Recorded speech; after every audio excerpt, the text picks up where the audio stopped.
Hello friends, welcome back to another episode of Olympus Chosen. So as per Septimus Tavi's, a viewer, a subscriber, he suggested I take a look at the options. And I found this, house rules. So I assume this is first of all, what he was talking about.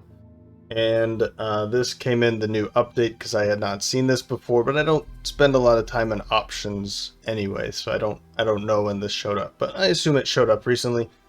And basically it's giving you the options to take on some house rules that are familiar and will be part of the future rule set of Gloomhaven, that is with Frosthaven, the board games, of course. But so this allows you to pick a way that you want to play it. Now, the attack modifiers, this is the recommended way to play, and this is the way that I've always played. ×2 or ×0 attack modifiers, but you can also play with the variant that comes with the actual board game. You know, it suggests that this is a variant you can use if you don't want to use the more extreme values. They change them to +2 and -2, so you will never miss in that case. Of course I like the original better than that variant, but I like the option. I like that it gives that to you now. I noticed that this was coming up a few times in the Discord channel. And by the way, if you are interested in helping the Gloomhaven community, then hop over to the Gloomhaven Digital Discord channel. You can report bugs, give suggestions, things like that. I pop in from time to time for suggestions, and I've reported a couple bugs. And yeah, it's pretty cool. People there are pretty nice. And the developers are very responsive, so that's pretty cool too. If you have questions or anything like that. Now, advantage, disadvantage. This one is a very hot topic. The original is you can roll into a nudge modifier, a null modifier with advantage, which means if you pull a rolling modifier and a ×0, that you gain that ×0 with advantage, which is what that's saying. The variant, which I believe is the way they're going to use it in the future, so you can't roll into a null modifier with advantage. This is now the recommended. I assume this was actually, I didn't click on any of this, so I was actually playing with this in the last episode. So when attacking with advantage or disadvantage, if the first attack modifier is rolling modifier, keep drawing until non-rolling modifier is drawn. Then draw one additional attack modifier. Ignore any rolling icon. With advantage, all rolling modifiers are applied to the better of the two final draws. Huh. And with disadvantage, all rolling modifiers are ignored, and the worst of the last two draws will be applied. That is not how I understood it to be. So I'm wondering if this is actually, if this is just a variant, like a house rule variant that people use. I probably would have, I understood it as you pull until you get a modifier that's not rolling, and then you do it again, and then you choose one of the two, probably the two better one, like the better one or the worse one, right? But this one goes above that, meaning you pull 2 and any rolling modifier in between. On advantage it's added, on disadvantage you do not get those. Well, that's cool though. I like it. It's it definitely it answers my question of if I pulled a stun and a -1, and a muddle and a +2, I would rather have the stun than the +2 or the muddle. So in that case, if it was advantage, you get stun and muddle +2, and a disadvantage, you would just get the -1. I like it. That makes a lot more sense to the way that I was understanding it to be. Line of sight. I don't know if I like this because it's the center hex, the center of the hex. A line can be drawn from the center, or any corner. Okay. Yeah, I'm all right with that. And summons movement. I didn't even know this could be a house rule. I didn't know that people did this. But I can see why they would want to do something like this. For instance, an example would be if a door is closed, then there's no focus for your summon. So if that's the case, then they wouldn't move. But in this case, if there is nowhere if there's no focus that the summons can take on an enemy, then we get to choose where it moves. And that sounds cool too, but that sounds a bit overpowered, because if I kind of like the way that if they don't have a place to go, then they don't go anywhere. They just kind of bumble around. They have their own mind. We don't command the summons. There are abilities that do that. So I'm going to stick with the original, no focus, no move, because in this case, it kind of nullifies those abilities that say, hey, move. In which case we wouldn't have to play those abilities to move the summons. So I'm going to stick with the summons movement original rather than the variant. But anyway, I like this, and I like that it's also a space for additional house rules. So this would be a good place for modders to go to say, hey, I like this variant. Their own variant or house rule can be implemented very easily into this section, if I'm understanding how this is going to work in the future correctly. So, cool. Well, thank you, Mr. Tavi, for pointing me in this direction. I'd really like to see the original being show the class name and the variant being show the actual name. I'd really like to see that, and I don't see that anywhere else. Not there or there. So anyway, that's cool. Totally appreciate it. I like this. I like where it's going. Right. I think we're going on a side quest, and I believe we want to go here. This one is a very interesting place. This is the Burning Mountain, and we got this in the last episode from the Traveling Enoch's band. The shaman pointed us toward the Burning Mountain, the smoke on the horizon, and it says here that visit the Enoch's burning home and see what can be salvaged. This is in the Watcher Mountains to the south. It's a side quest, which is going to help Tay out. And the objective is loot the artifacts from the ornate chest, then escape using either of the exit tiles. This one's pretty cool. I like this scenario.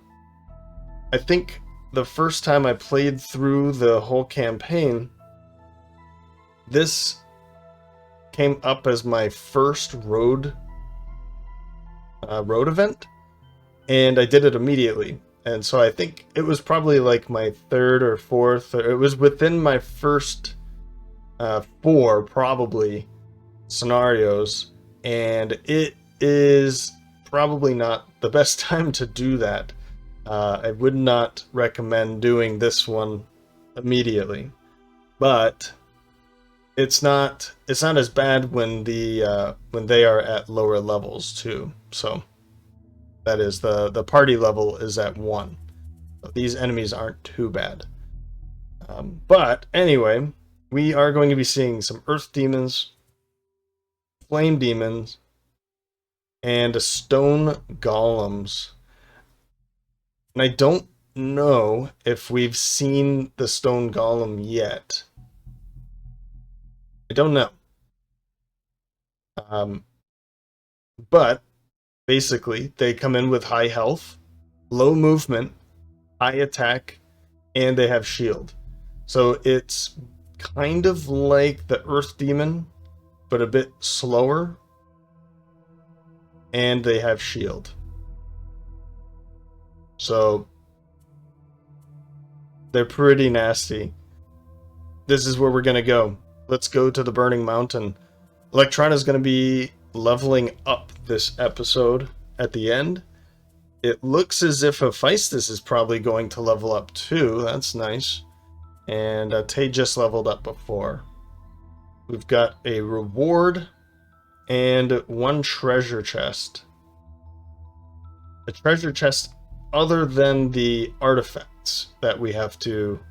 Yeah, this is an ornate chest.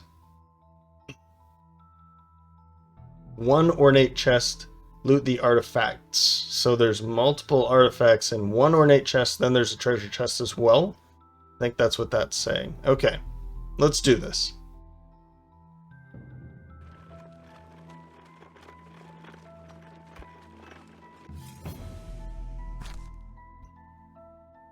You're walking down the road when the sound of many wings pulls your gaze to the sky.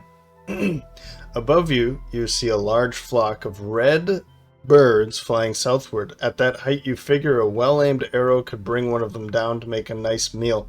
Red birds. You remember what red birds were? We'll let them go.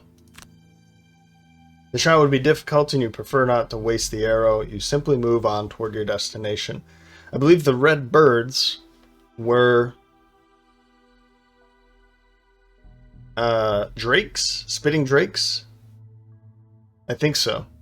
Well, drakes in general, they're red birds, so... Yeah. I think it's better we go on.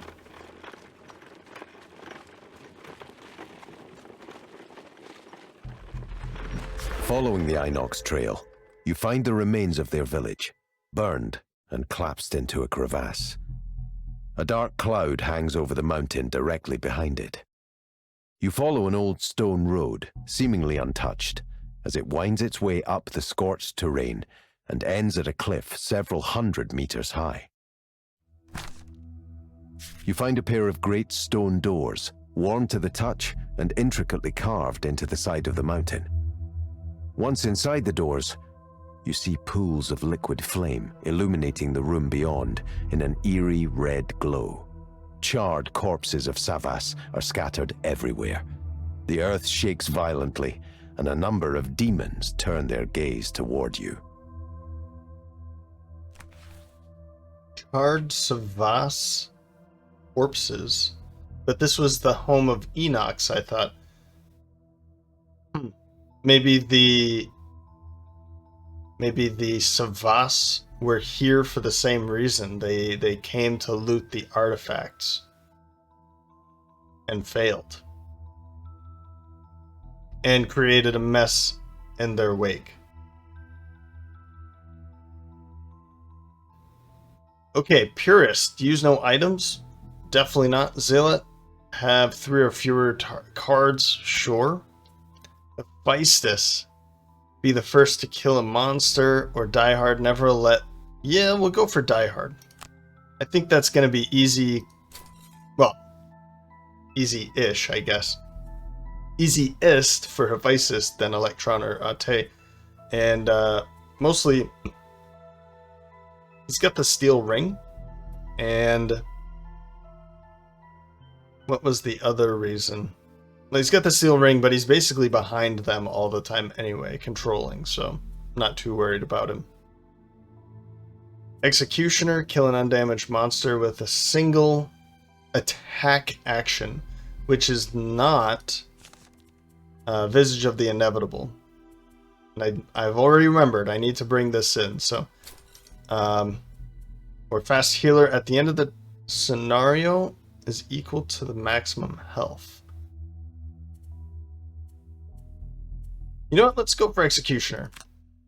I might be able to do that with our new card, Stick to the Shadows. Come on. Attack 4 plus 4 if I can get it adjacent to one of my allies.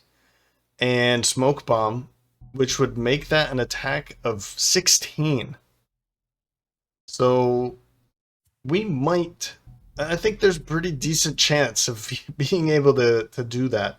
And I think Ate is definitely the one to do that with. So, unfortunately, I forgot about the card until now. So I was thinking of getting rid of Singled Out in the last episode. I had talked about getting rid of Singled Out, dropping the +1 enhancement, and dropping this for good, bringing in Stick to the Shadows instead. I think I might still have to do it though. I'm just gonna do it anyway, and because I was going to replace it, I just won't get the gold for it yet, and that's okay. All right.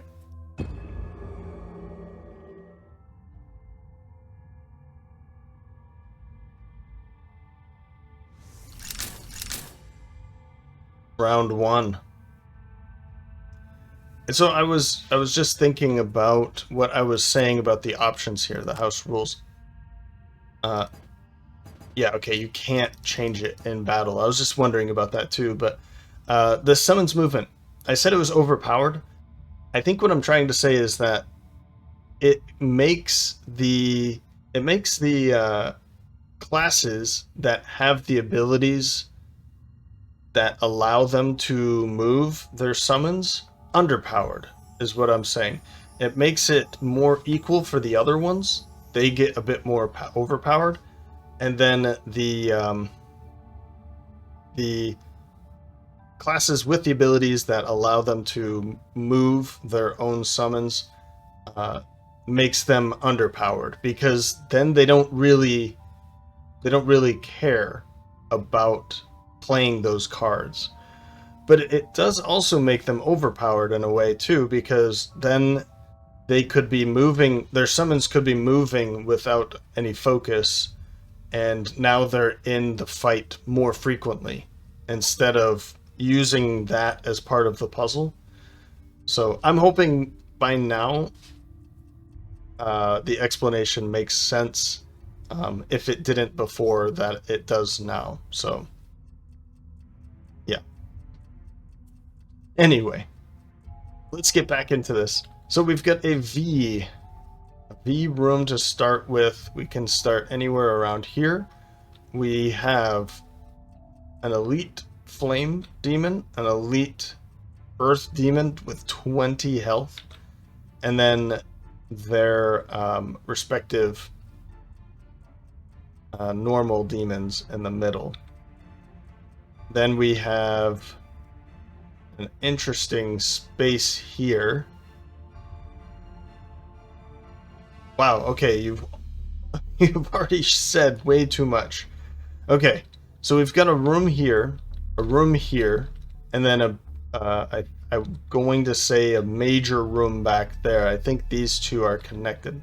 We'll get to that. So we also know there's stone golems too. We can go left or right. I believe it does not matter which way we go.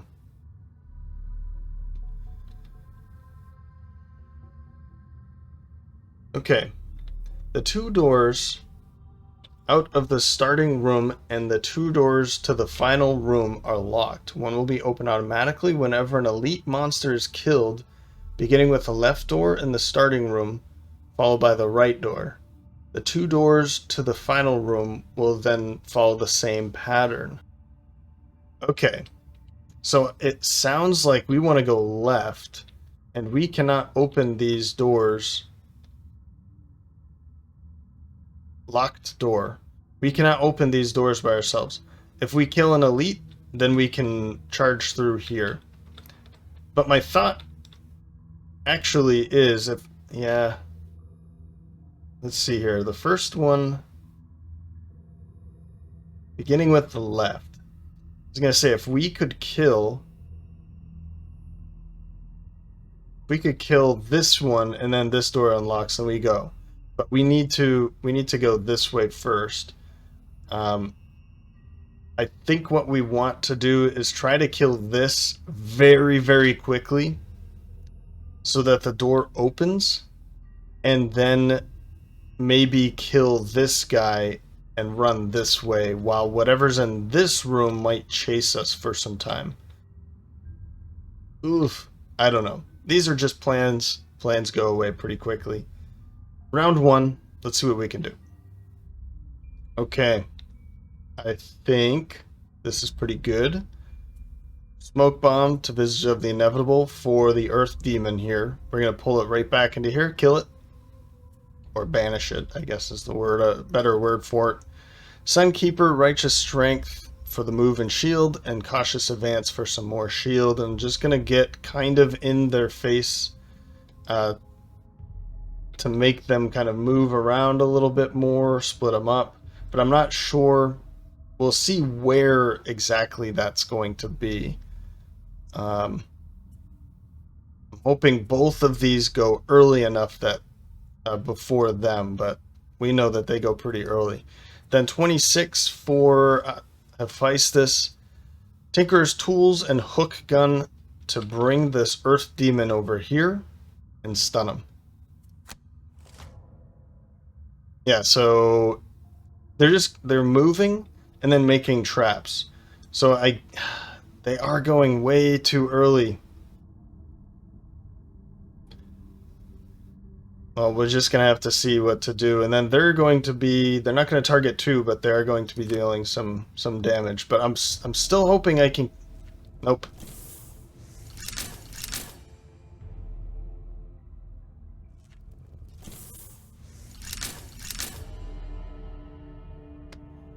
Oh,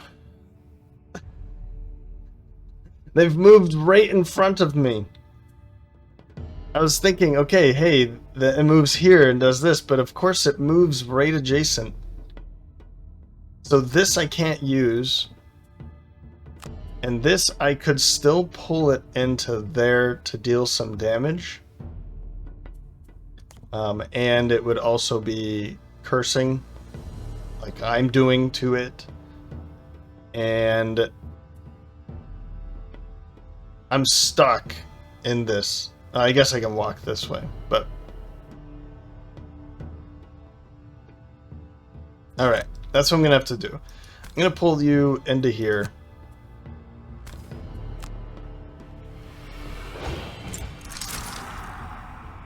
And we're just going to have to... Like, I can't choose either of them.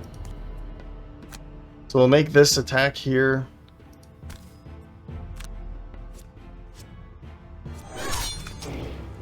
Hey, wow, that was actually good. And I've been forgetting about blessings. This episode and last episode, I forgot to go to the blessing store and pick up some blessings. All right. Sunkeeper's turn. Well, all of this is like useless now because I'm not going to be taking any of that damage. So maybe I affect all. So I could bless you and then walk away, or I could use my boots to go over here.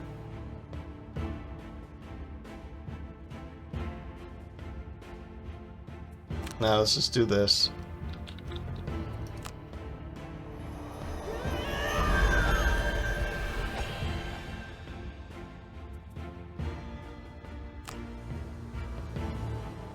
And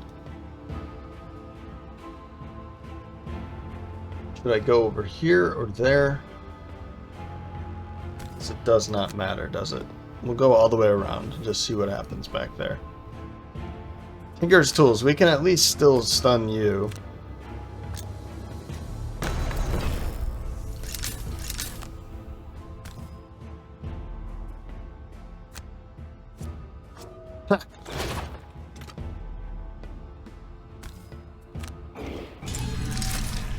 So we have one attack that's not happening.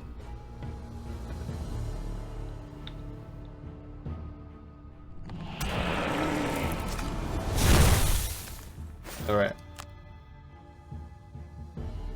right. Round 2. We're going to start off at 4 with Ate, flanking strike, and hidden daggers. We'll go invisible, strengthen ourselves, and flanking strike to take you out. And then 19 for Hephaestus. Net shooter to immobilize and then walk away. So we'll immobilize you and walk away. And stun shot, we'll figure out who we want to stun. And then mobilizing axiom and unwavering mandate for Electrona. My thought here is I'm hoping to pull a positive here to deal some damage there. And then after heal herself for 3 because of retaliate 3 from the elite flame demon. Okay, well they're just going to heal. So I don't need to do anything with you. Then you're going to attack all adjacent enemies. So we just want to stand away from them. Okay. Well, we'll do this. This way she won't be attacked by that. But obviously that's our plan here. Man, it would have been nice if she was standing right here. Then I'd be attacking that instead, but this is okay. Times 2.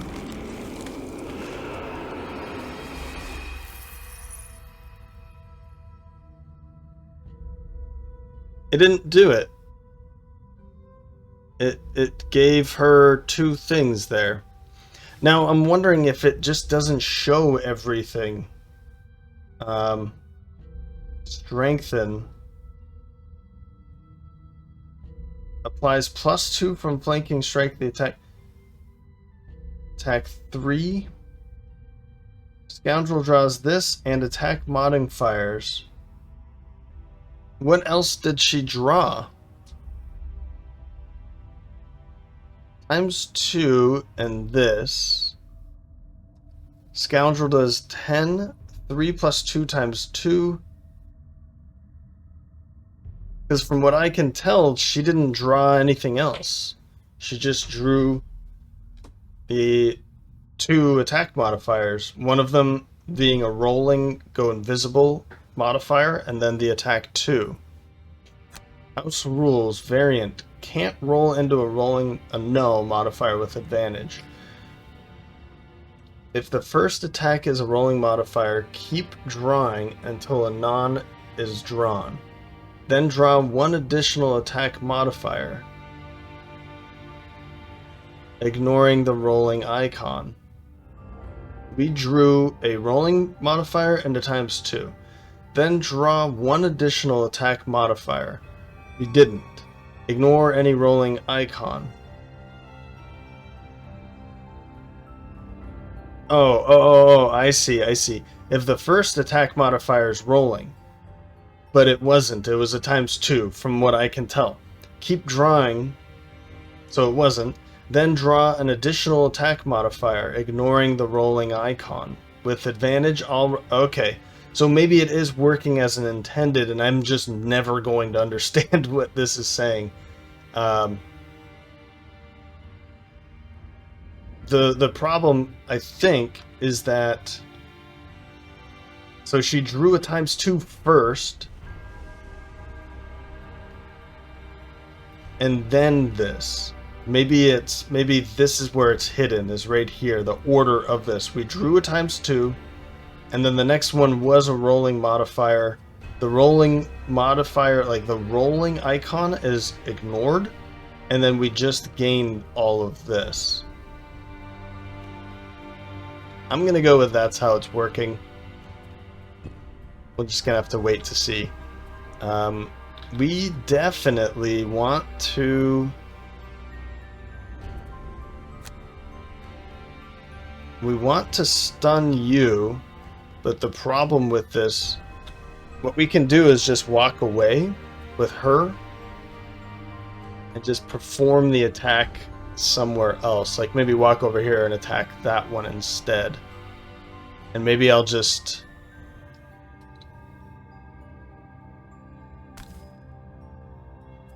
Clear, undo.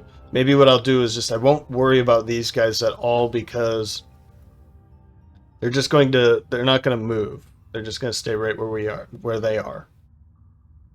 Another thing I could do is just make an attack to stun one of you two, but then I'll be taking retaliate.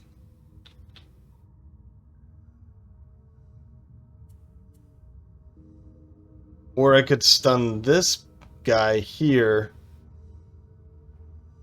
and then have her walk over to here and make an attack against you instead.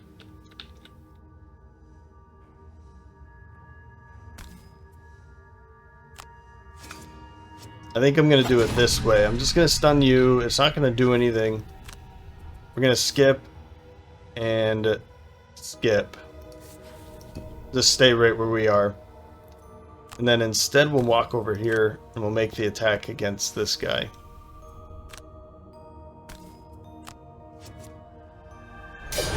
Great. Great. And we have light.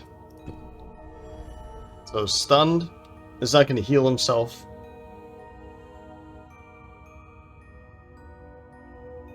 Okay.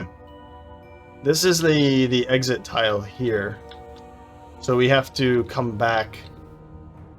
I'll show you what this is later. But these are the exit tiles where we have to come back. So we have to go all the way back here and then back, all of us. Well, if some exhaust, it's okay, I think. Mercenaries must be placed in the exit to complete the scenario. When all mercenaries are standing... Oh no, everybody has to be here. They can exhaust while standing here, but they have to. They have to make it back. We cannot exhaust within the mountain, within the scenario. Okay. Okay. Round 3. We're going first with Hephaestus at 18 with Toxic Bolt and Disorienting Flash. I don't know. I don't know what I'm going to do. Well, I know that there's 2 options here, but I don't know which one I'm going to take. I could muddle and walk away and then attack implanting poison, but this is going to infuse earth, which might not be a good thing.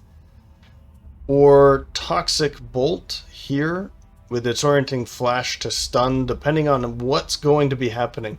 That would drop 2 cards though. So this is either a very free turn or in a very expensive turn, or I could just not burn one of them. But it is the Tinkerer we're talking about, so he should be fine. Then Electrona, Tactical Order at 29 and Defensive Stance for the Skewer through both of them. Then 95, Burning Oil. Again, this is infusing fire, so I don't know how much I like it. I don't know if I want to infuse fire and earth in the same turn. That could potentially turn into a devastating round 4. Stick to the shadows or move and stay invisible. So actually we could go early because we're going to stay invisible. So let's do it like that. We'll see. Okay, they're bringing in fire and earth anyway. So it won't matter. It won't matter if I'm bringing it in at all. So that's bad, but okay. We don't need to prepare that carefully.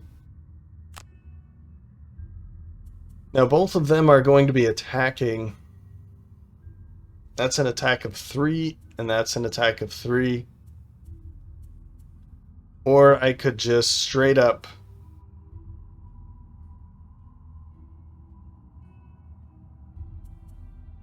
stun both of them right now with Disorienting Flash. And I could burn Toxic Bolt to potentially kill you right now, because you have 3 with 3 shield health, and I could pull Eagle Eye Goggles and just hope for a +1 or more. And if it doesn't kill it, then I could think about stun. I don't really want to burn both of these cards, so I think what I'm going to do instead is I'm going to muddle you.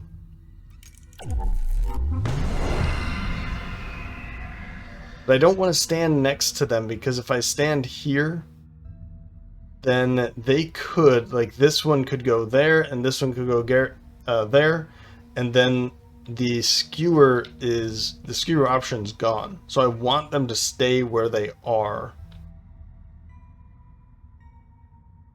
That means don't move, is what it's saying. I also could stun this guy now. Or I could use Volatile Bomb to poison both of them.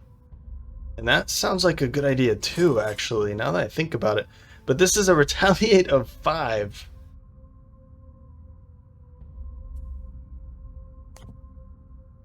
I don't like that option either. Okay. So I think what I'm going to do is just stun this guy. Because I don't really want to... Well, it shows that it's up here. I think this is a good idea. Let's stun this guy while also poisoning him. Ah! The null and the 2. Alright. If that's the case, 2, 4, 6. Okay.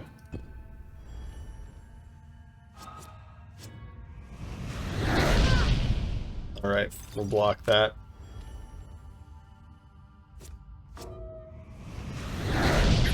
And I'll just take the 2 damage.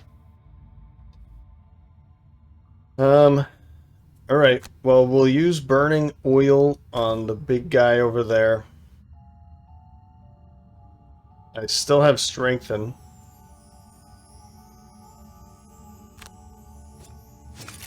There we go. 6 damage. He's stunned, wounded, poisoned. And maybe... Oh no, okay. I'm thinking I might want to bring in Mana Potion now.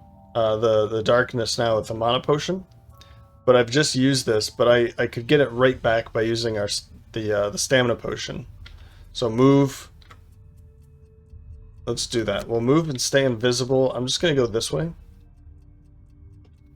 Actually, let's go in the middle here so I can help out with this, and we'll stay invisible.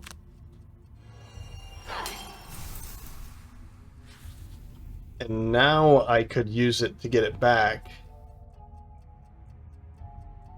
But I don't know if I want that or if I want Visage of the Inevitable.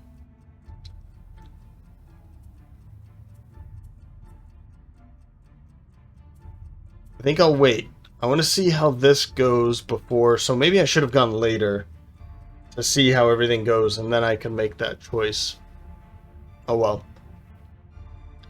I mean, I wouldn't know, right? So we'll just skip it for now.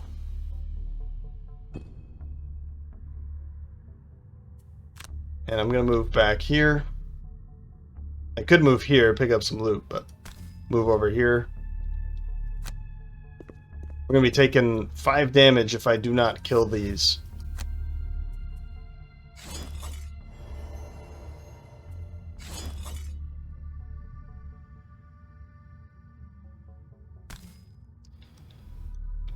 So this one, there's a good chance. I could pull a +1. Obviously, I could pull a -2 and a -1, but there's a good chance there.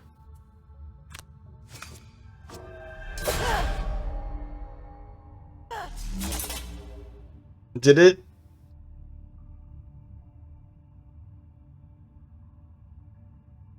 It only drew 1 card. Why? Why did it only draw 1? I should have drawn... It should have been advantage. Okay, so consume light, +1 attack, advantage. Long spear.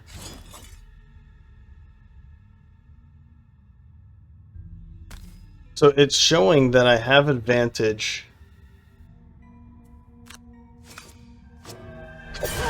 Okay. That time it worked. I don't know. Oop. I don't know if I misclicked last time or what's going on, but it worked that time. So good. It worked that time. We've killed the 1, and I'm taking 3 damage for retaliation from her, or from it, this thing. And I don't think... There's fire and there's element. I don't think I want to... I don't know. I think we're all done here. 1, 2, 3, 4, 5. Oh, that's a mana potion. Never mind. No,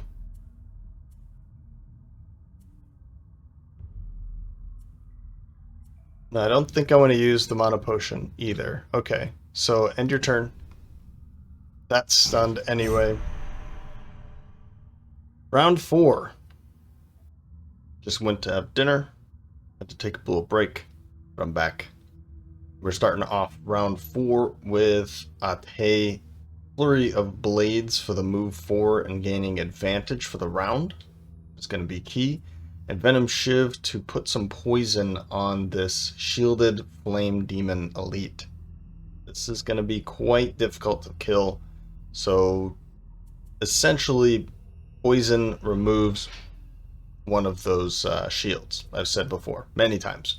Empowering Command will have her attack again for 4, 5 because of the poison, and she will have advantage because of a flurry of blades. So that should deal quite a bit of damage, and Holy Strike just in case I need to stun it. I'm hoping I don't really need to continually hit this thing over and over again, but if I need to stun it, I'll use Holy Strike to do that. Or you know what? Let's use Dazzling Charge to heal.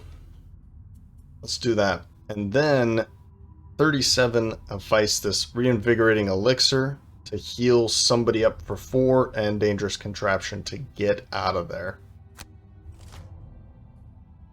And they're going later. And we should be far enough away. Maybe not. That might come back to bite us. Actually, no. We'll be able to move over here. Yeah, I think we'll be fine with this, and I'm hoping that that's dead before we get attacked by it. We'll come back over to here.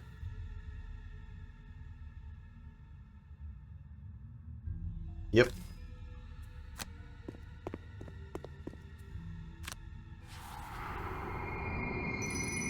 And then Venom Shiv, you know, it would be nice if I could deal some damage. A +2 or a ×2 would be fantastic, but yeah, we'll just see. We're staying invisible, which is cool. But I don't know what happened here. Oh, okay. There we go. So we finally saw what's going on. The first one was a rolling modifier, and the second one was a +1, and then the third was a +1. So these get compared. So +1 or +1, we'll take the +1, and then all of the rolling modifiers are then applied. Fantastic. I like it. Let's see here. We'll just let it go. We'll have you attack first. We are already advantage. There it is. Let's make that attack. Come on, buddy. Oof. Another poison. And a +2. Okay. It's a little slow, but it got there. So a poison, then a +2, or the ×0. So we saw it there, folks. The advantage got rid of the ×0. Fair enough. Then we'll heal that up, I guess. We'll heal her up. It's gonna be doing quite a bit of damage to me, might I add. But yeah, you know what? We'll take the heal, and then Hephaestus will run over here and heal her instead. So maybe no, actually, we're creating light. Never mind. Never mind. So 4 will move back here.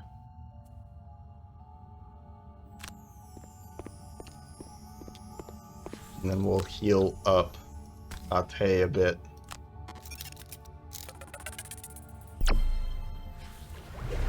There we go.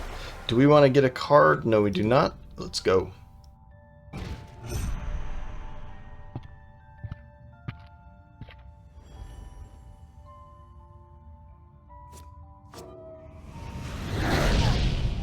Alrighty. Round 5. So we want the hammer blow, and it doesn't matter. We'll go with daybreak to give you a blessing. I guess we'll just stand right there.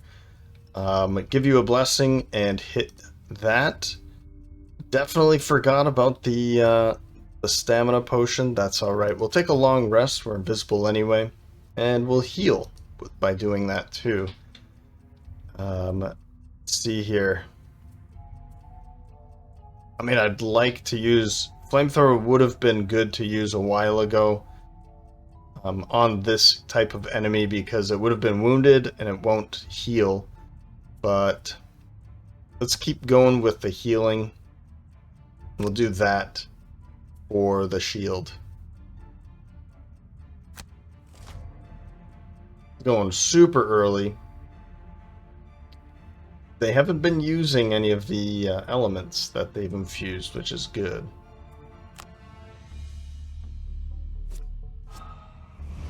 ×2 negated. Good work. So we're down 2 health with you, and what is it? Never let your current hit point value drop below half. That's good. So we're on our way still. You need 3 health. And you need 4 health? Really? Just 17 versus 16 and 12. What are you gonna do here? You're gonna move up. And you're gonna be attacking him. So let's get that shield up for sure.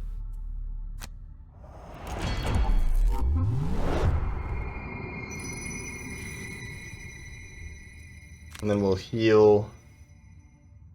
I say we heal her. She'll be fine for now.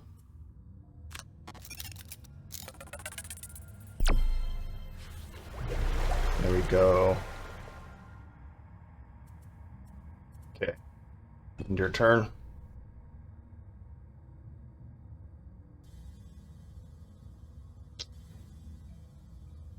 Okay. So if I want this to attack me, then I stand here and I get rid of, or I guess I could stand here. I would like to move up to here to kill, so I'm going to move over here, actually. And then this is going to go and attack him instead. Which is okay. I really want to get rid of this.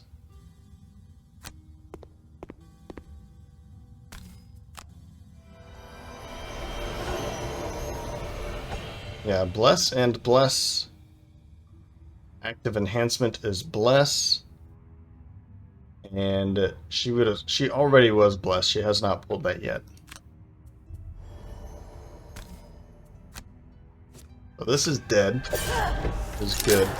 That opens up that door back there, which is an amount of pain I do not want to deal with. But I'm wondering what's behind this door. So I do need to kill another elite in order to open this door up. I mean, that's going to be you. I see what's going on here, but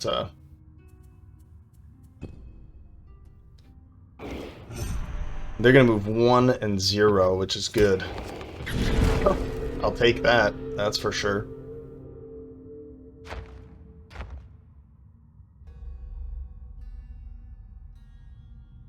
Fantastic. Okay, so another thing to keep in mind here, this door is going to open. We're going to attack an elite in here. I'm hoping there's 2 elites. Oh, this is the next problem, isn't it? This is going to open when we kill an elite over here. So I'm hoping there's 2 elites in this room because I need to open this door too. What I do not want to do is walk all the way over here to kill this big guy, because at that point I'm just going to walk through that door. What's the point? I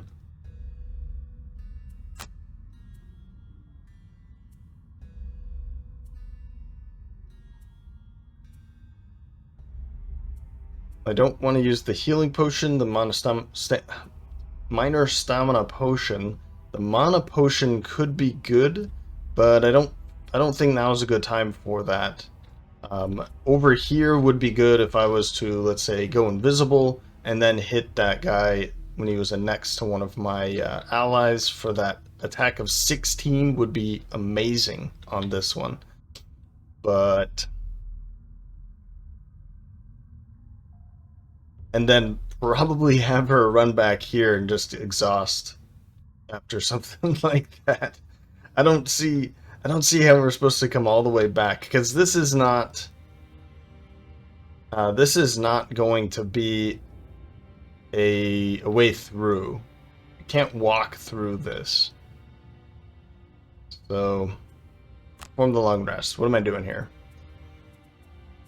I'm thinking hidden daggers might be the one to get rid of, and I really don't like the sound of that, because I need the movement.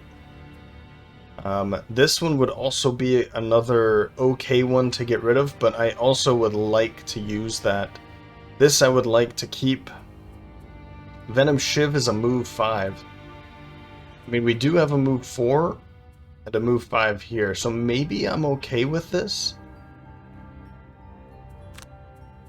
Yeah, let's do it. That movement, though. It's sad to see that thing go. Your turn. Round 6. We're going to be taking a long rest with you. That will bring the long spear back. So first up is a flanking strike on 4 and smoke bomb to pull, but more importantly, let's get some curses out. I want to say, yeah, they still have that one. I know they've pulled the null a couple times, which is lovely, but I'd like to get some more curses in their deck, and I don't know when I'll be able to use this again, so I'll just use it now. Just pull it to here or here, it doesn't really matter. And then flanking strike, should end its life. Then Reviving Shock and Ink Bomb, just the last 2 cards. He can't move anyway, so maybe I'll pull it here just so that I can perhaps punch it if something goes wrong. And then a Long Rest. It's going to suffer 2... Oh, they're going to suffer damage. That's fantastic. They'll just eventually kill themselves. I don't think they can heal either. So, I'm hoping that doesn't come to be. So, we'll do that. And I think because this is kind of important, I'm just going to go for the... I mean, what are the chances? It's pretty low chances, right? But I just do not want this to be... She's got so much more time. I'm wondering what's behind this door so that I can... maybe I'd rather use it, but I do have Flurry of Blades too. Okay, let's do it. Let's just make sure here.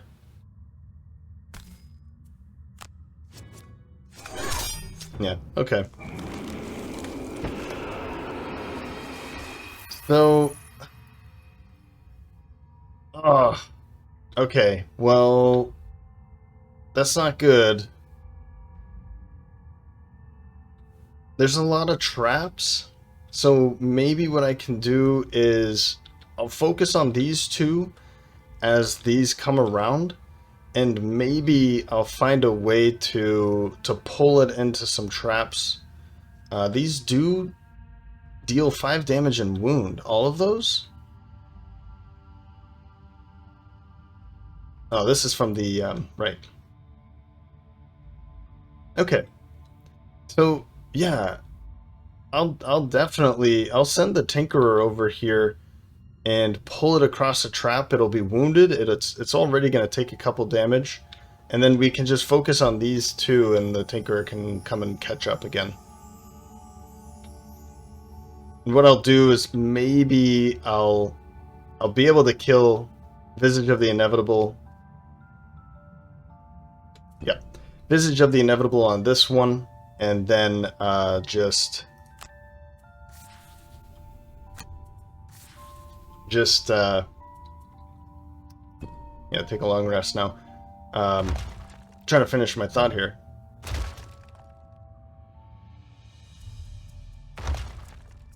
And maybe use Smoke Bomb with that Stick to the Shadows combination to kill this one off.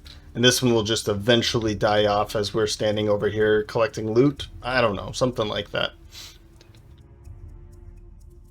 I don't think I need to do anything with this, so just perform the long rest. And we'll get rid of... Probably going to need Empowering Command for Ape, because she's going to be pretty low. And it would be nice to be able to maybe get that card back and have her do a second attack with it immediately. I don't know. We'll have to find a way to make sure that we can kill this rapidly. This one should be okay. Unwavering Mandate. You know, I really like this card, and I'm kind of disappointed that I keep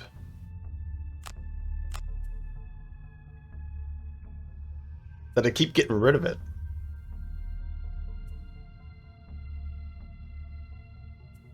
But I don't know. I really like the card. And I do like it more than the other one, which was like the move 5 or attack for 5. But for some reason I find a way to just burn it immediately.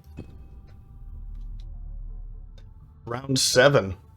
I think I've said, yeah, long rest here.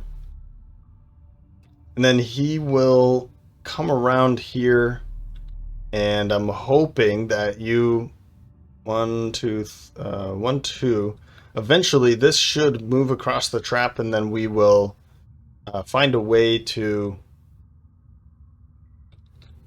pull it with you, but that's not going to be now. And then, yeah, and then these two. Okay.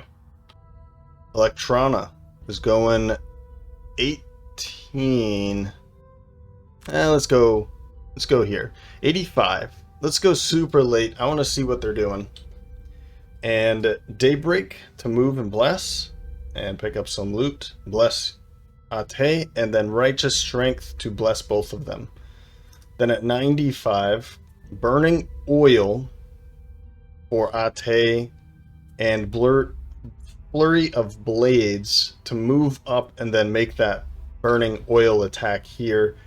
And maybe in the next round we can find a way to get really fast over to this one and take it out quickly.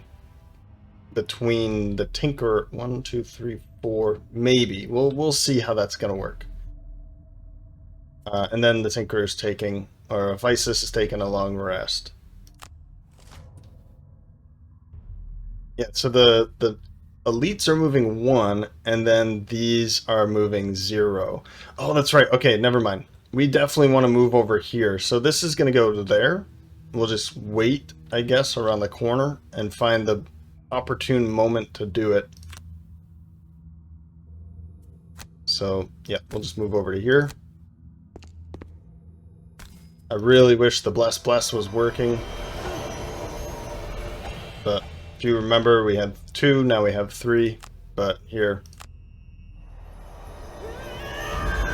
Now you have 4 blessings, and you have the 1.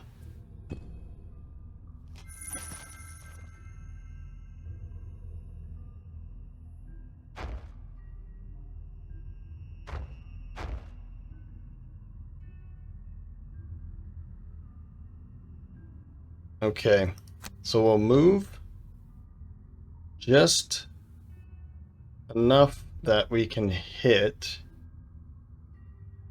I'd really love to see that times 4. 1, 2, 3, 4, 5, 6. Okay. But you're not able to walk 4. You're not able to walk 3. I was really hoping I'd be able to kill this one pretty easily, but it looks like it's going to take a bit of time, and that's okay, I guess. We'll just stand here. I don't want to get too close.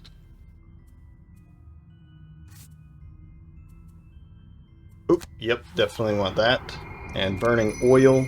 This is an attack of, well, 4, but because of the shield 3, we do have an advantage. And it's going to be wounding. I really wanted that times 2. I was getting excited. Too early, I guess. So she's like... I mean, I'll take the +2. I'll definitely take that. But the times 2 would have been fantastic.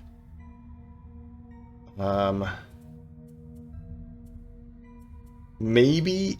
I can get ready for this. 1, 2, 3, 4, and then 1, 2. I might actually be able to do it. So I'm thinking Ate should get the minor mana potion ready for this guy. If I pull in Knight now, I can walk up. I just need 2 to walk up, so I could use this one, for instance. And then attack for 8. And I would have to make sure that the Sunkeeper goes, or Electrona goes first. So that would be 26 is the earliest I could go. But I could go 23. 23 is earlier than, oops, than 26. And then I just... 1, 2, 3, 4, but I'd have to move around here. Maybe I just use the boots to get around. But I don't have the eagle eye goggles. What I could do is use Flurry of Blades. So I cancel this right now, Flurry of Blades. So that's been discarded now. Now I can use this and this.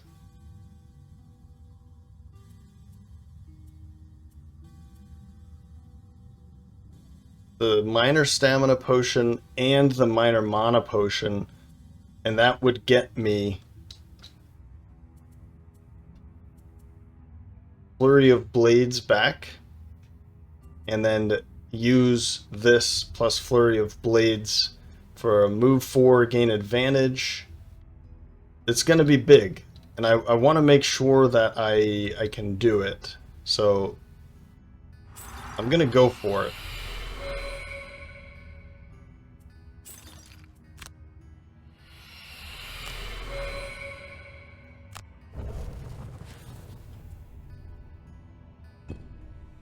Gonna go for it.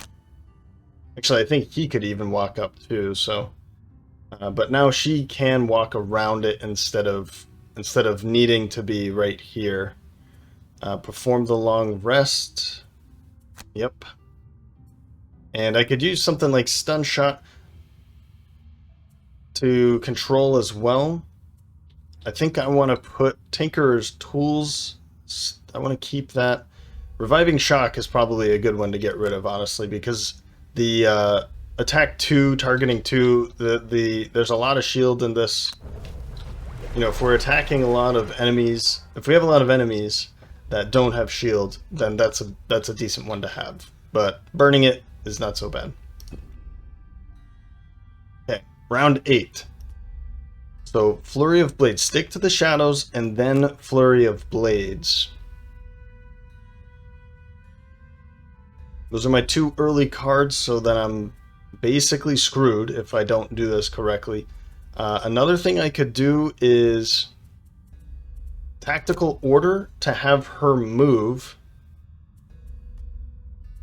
but then I'd have to go, and then I can use Hidden Daggers instead. Whoops.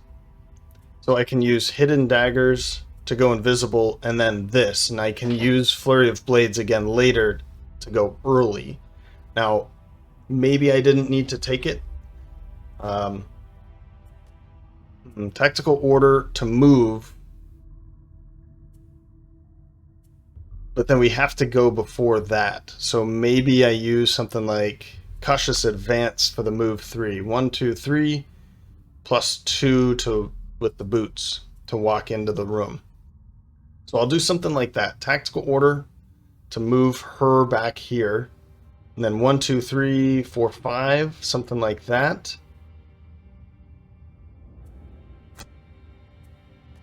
And then as for you, we want you to come back around here. That has a movement of 1, that has a movement of 2. So this one's going to get to us faster than this one. So we definitely, let's get something like Dangerous Contraption, and I'll wait for Hook Gun and try and go really early next round if it moves. I don't want to anticipate its movement right now. I'd rather just here, does anybody need healing? 2 away and you're full.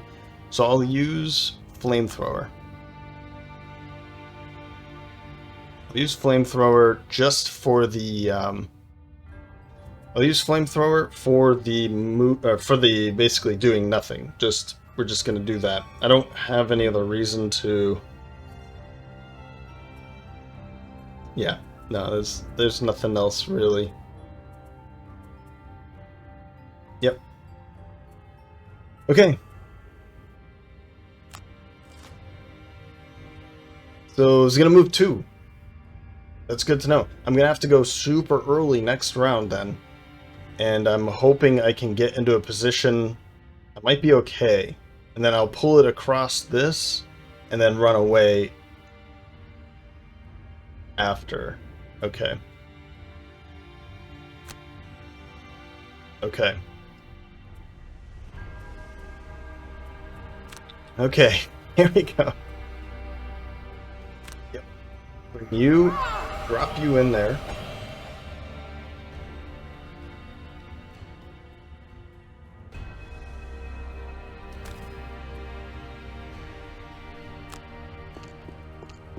It should work. I need to use my boots. How much? You're gonna walk 1. So I could just walk up and grab the loot. I don't really need to be right here. My only issue is that the next round I might need to just move 2.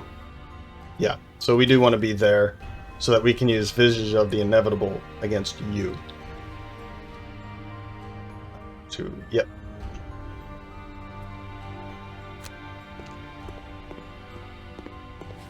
This is a nice little puzzle. I'm enjoying it here. End your turn. Okay, so go invisible. But more for the strengthen. And now attack here for 5. Well, for 8, right? Please. Please pull a ×2. You have so many. We did it. Oh, we did it. The Savas gathered in this back chamber as their last stand. A number of them lie around the area, their bodies mangled and roasted. A throne occupies the room's center, and atop it sits the body of a regal Savas, holding a hammer and a helmet.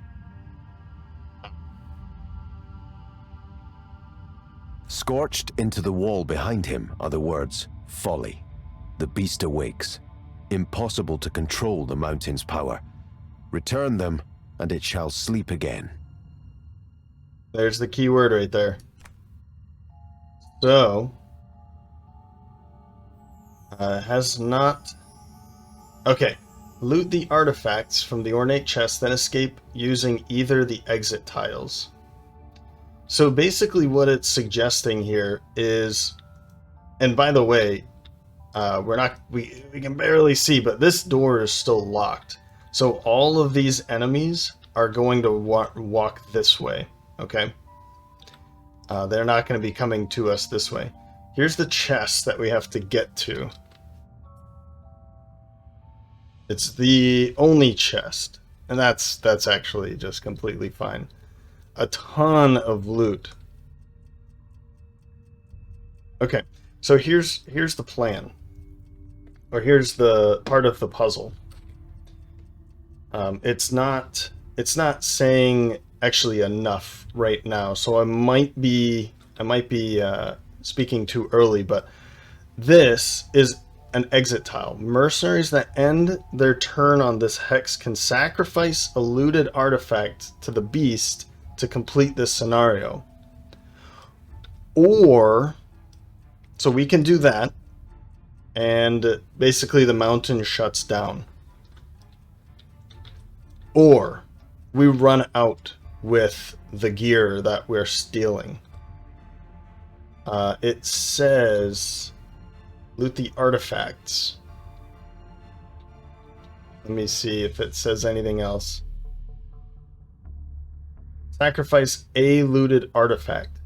Okay, that's a cue for me that I can say a little bit more. There's more than one artifact in this chest, and we can sacrifice one of them to the mountain god or whatever to put it to rest, and that would end the scenario. Or we can just steal all of them by running back here. It is up to us. Do we want to steal both or all or whatever? Or do we want to kind of save the mountain from explosion? And I mean, this guy obviously could not do what we're doing, and he's a Savas, so an all-powerful Savas. We now have, there's one here, another elite there, and another elite here, and then of course 1, 2, 3, and then that 4 normal back there. This door I think is going to open next. Well, this door is going to open next, then this door, and then this door. So we have to kill this one for this door to open. Then we're going to run in, grab this, and decide, do we want to kill another elite, first of all, so that we can open a door, and that will give us the option to throw it in there, or we just run it all back.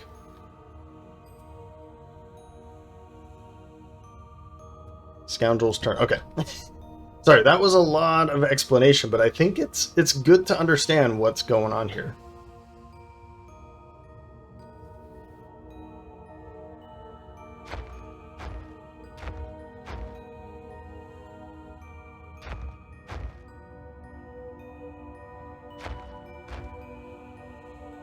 Okay, Tinkerer's turn.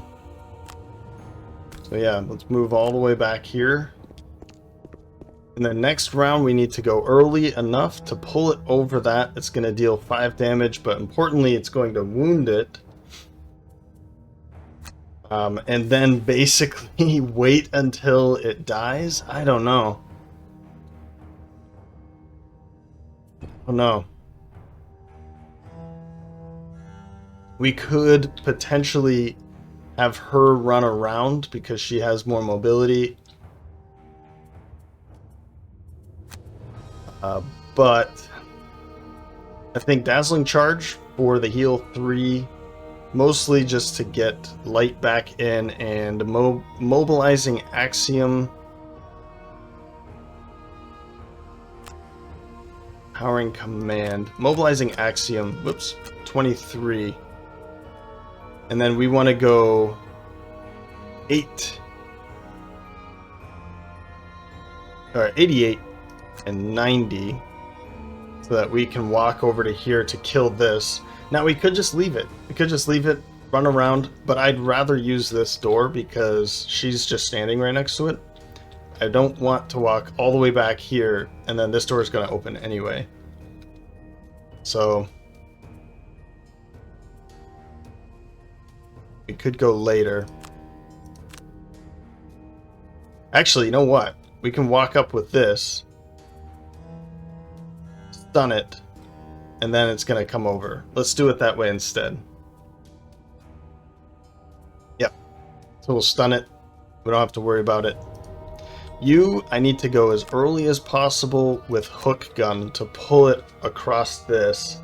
We do still have the steel ring because that's definitely going to happen. It's going to get hit pretty hard probably. The stun powder would have been really good. Would have been really good. Okay. 28. Then it's going to pull and immobilize him. Okay.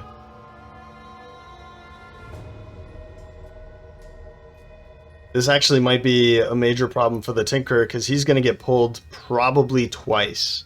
Almost definitely twice. That's going to back up and then pull. And then that one's going to move. And 1, 2, 3. Yeah, it's going to pull again. Oh, God. Alright. Well, there's nothing we can do about it now. These, we don't have to worry about.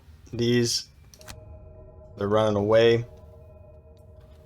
So, oh, you know what? Actually, totally forgot about this. I don't have to do anything. Undo. I just have to do this. Pull it here, then there. And then I can run away. Even though it is going to pull, but I won't be pulled again. Stun would have been really good.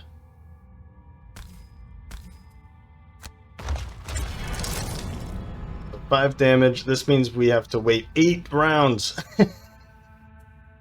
Okay. Run away.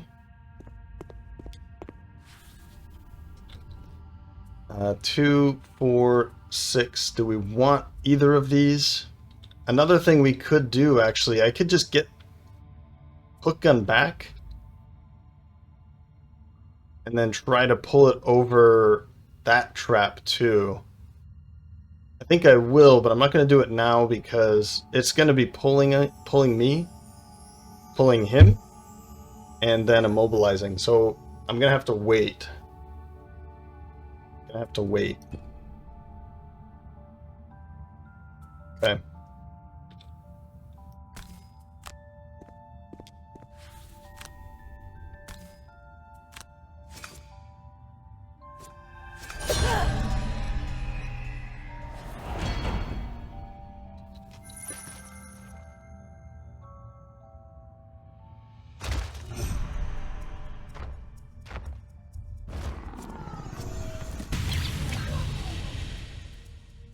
Just a couple damage, actually. I'm okay with that. I won't be getting hit by the other one, so that's really good.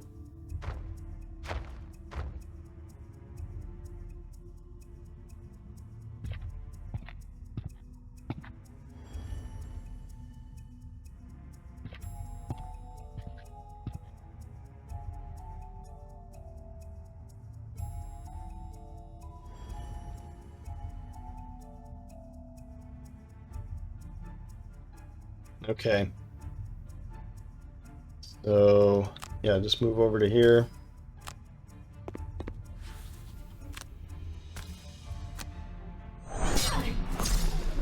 So easy.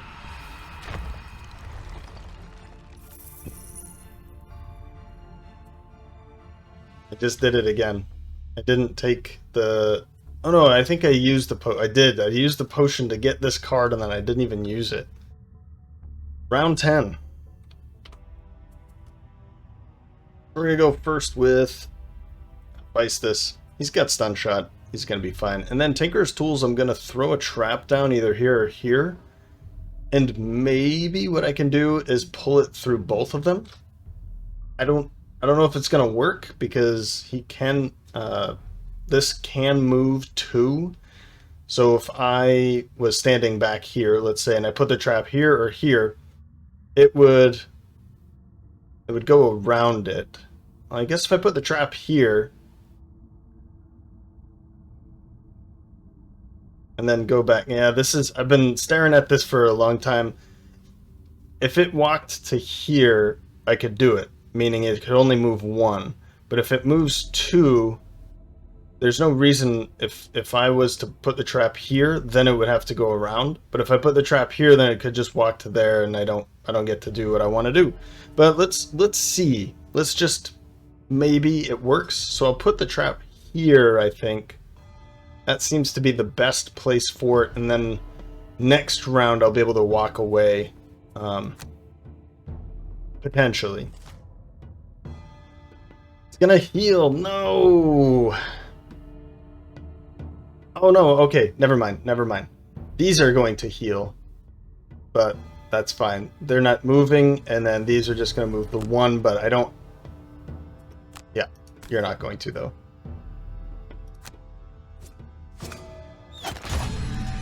There we go. I was so scared. Because if the stone golems can heal themselves, and they do it, then my whole plan is foiled. So I definitely will use this. I'm gonna get hook gun back, and this way I'll be able to pull it across at least, you know, at least this. That's my goal here. All this stuff isn't moving, so that's also pretty helpful. Just like this doesn't even matter. I wasn't even doing anything in particular, so just yeah, whatever. Heal. I'm just gonna move around, pick up some loot. We're just kind of waiting for the door to open.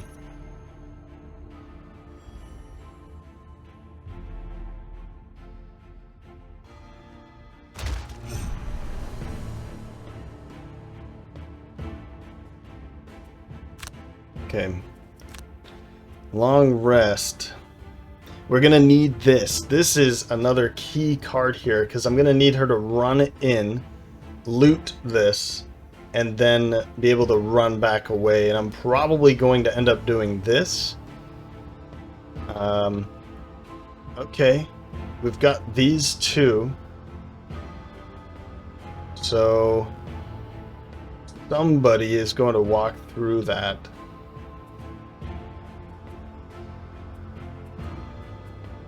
It's probably going to have to be hidden daggers at this point. I think it has to be, because we need the mobility. I mean, don't get me wrong, this... Where'd it go? This would be a good attack, but honestly, against what? It's probably going to have to be against one of these, unless they actually pick up the pace and run through here before them. Round 11, just going to take those two cards.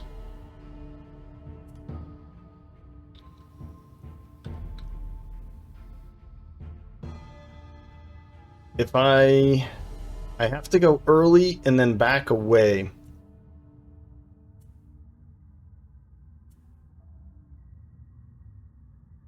So reinvigorating elixir and toxic bolt. We'll just do this for the movement, and reinvigorating elixir to heal up a bit. Now please walk, because I can't sit around for this whole time. And then you...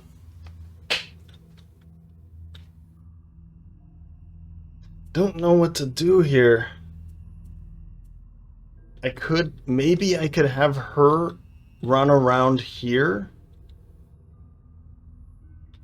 But I want these two to be a team once this door opens. And it might be like, it might take some time.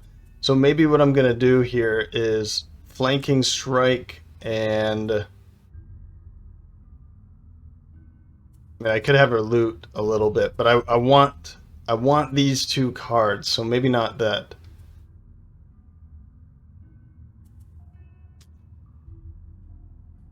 Oh, here we go. We can just loot where we're standing at the moment, and then we'll use Visage of the Inevitable just as a card to use. Yep. We'll just have her loot this, and then maybe we'll see what's going on. Okay. Not so perfect, but at least he's moving. They're not moving, they're not moving. So I think I see what I can do here. If I go here, then it's going to go 1, 2. I mean, I could just go here too. Well, no, because this is going to go this way. So if I go here...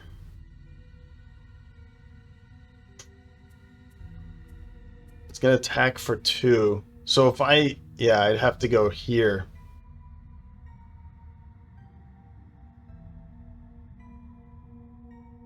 I think that's what I'm going to have to do. Just take the hit. The steel ring is going to save him. And just take the hit.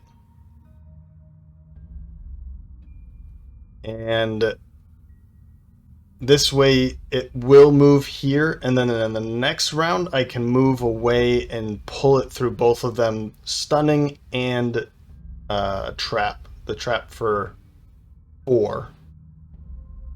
Yep.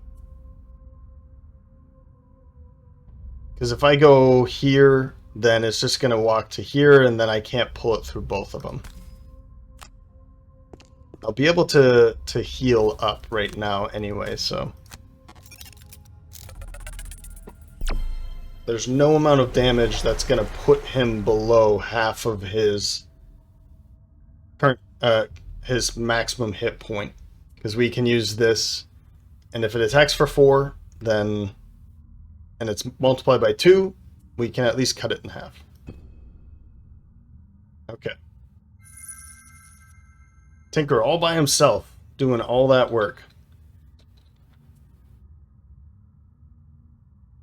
Should have maybe had her go first so that I could use this card later, but she's going too late anyway.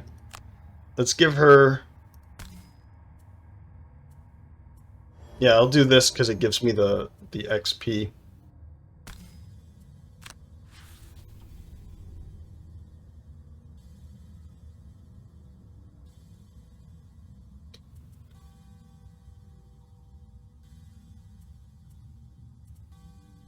Oh, those are burned.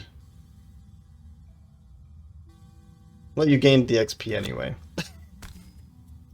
Over there, please. Yeah, she wasn't able... I thought, for some reason, I thought those were just discarded.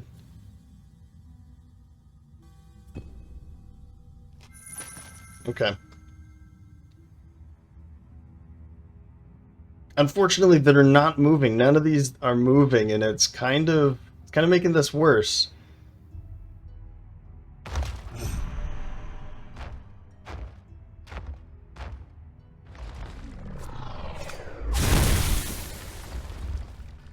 Yeah, I mean, okay.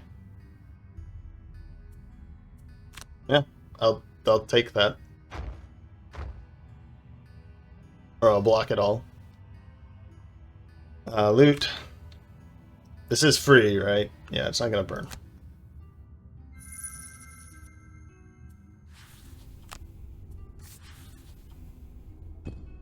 Okay. Round 12. Take a long rest back there. Let's have you...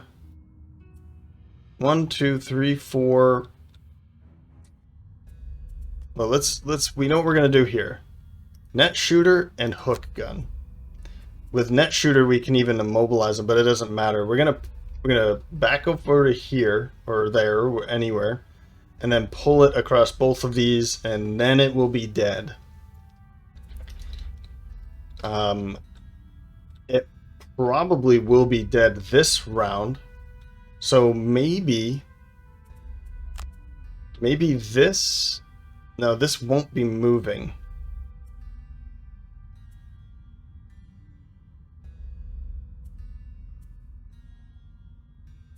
One, two, three, four, 5. To get, I need to be getting over there. So let's use, maybe stick to the shadows and smoke bomb.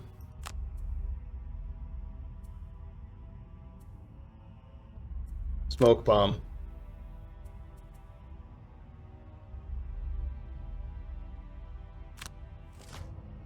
Only, oh man, I wanted to go a little bit later than that. Oh, those are my only two. Okay, 12 or 26. 26 is the latest. So this will be dead. And then they're going to start attacking her. And then they're going to be moving back this way.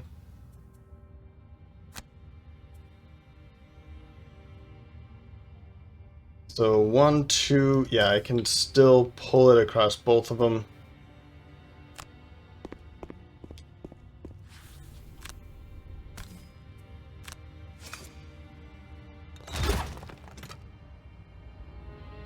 To here, and then to there. There we go. So that is now dead, which means this door is going to open. That's going to move 2. This is going to move 2. So 1, 2, yeah, she's going to get pounded right now.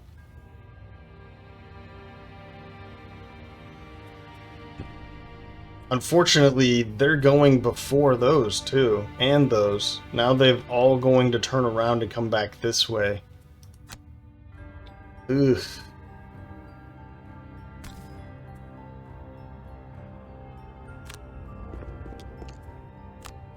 Let's go invisible. Get a scoundrel.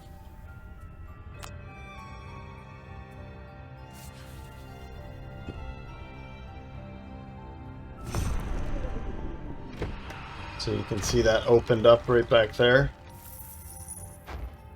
Still gonna walk this way, that's good. I'm fine with that.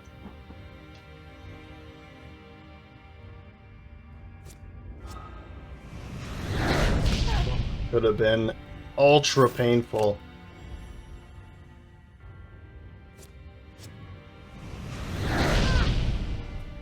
That was.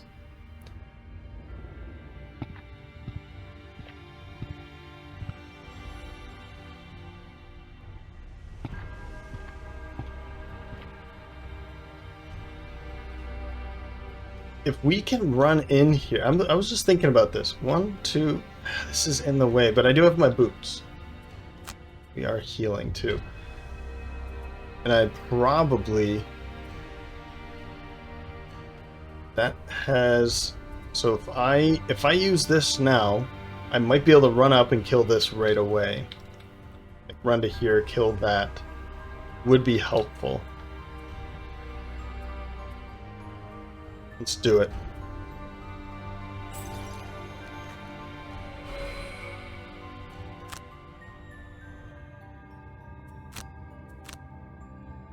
So we want to drop...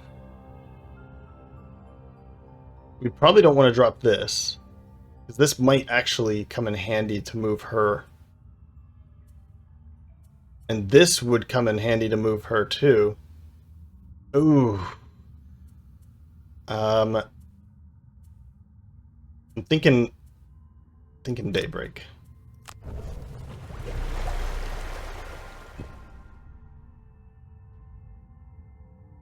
She doesn't have a healing potion. I guess I bought this. Or no, the last time, yeah, I didn't have enough for the major healing potion or something like that. And then I got this right after that, which is basically the same. Okay. Round 13. Are we all... No. Round 13. This is going to put some... I'm going to be putting a lot of thought into this one. Okay. So I've got an interesting plan. And my goal with this is actually to steal everything and run instead of trying to kill another elite in order to open another door, because the other door is going to be this. This is going to be the first door that opens.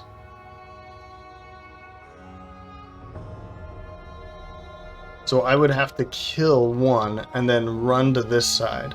Or I kill both elites so that I can run to the closer door. Now, obviously, I mean, from here, whoever gets this, I think we know who's going up there. It's pretty easy to run this way, but then there's traps. So, and then we'd have to kill one of them. But he's standing back here. So I think I'm okay with what my plan is. And in order to do my plan here, in order for this to succeed, a lot of things have to fall into place. But I think I've found a fail-safe method. I'm laughing because nothing's fail-safe with Gloomhaven. We're going to go Righteous Strength for a move 3 and Shield with Electrona first at 18. And then Tactical Order as well to get our invisible friend, the scoundrel Ate, moving into this room closer to the chest. Okay? Tinkerer, you're just back here all by yourself. If you can kill this, cool. If you can't, then just keep your distance and don't worry about it. But we've got 9 gold just sitting right there. It's going to be difficult for me not to pick that up with you. Also, this means that both of you need to make it back here. So the Tinkerer is just going to be kind of waiting now. We were waiting on him. Now he's going to have to wait on us. And we're just going to have to see. Maybe he just sits here and fights this and controls and stuff like that. But Disorienting Flash, Ink Bomb, just the last 2 cards. We'll see about what's going to happen with him. Then, if you can't tell from... hear the excitement in my voice here. Flintlock and Flurry of Blades at 90. So she's going to be invisible, first of all. Be around here. 1, 2, 3, 4. Because of Tactical Order. And then she's going to run into here and loot. And we have Flanking Strike waiting for our next round.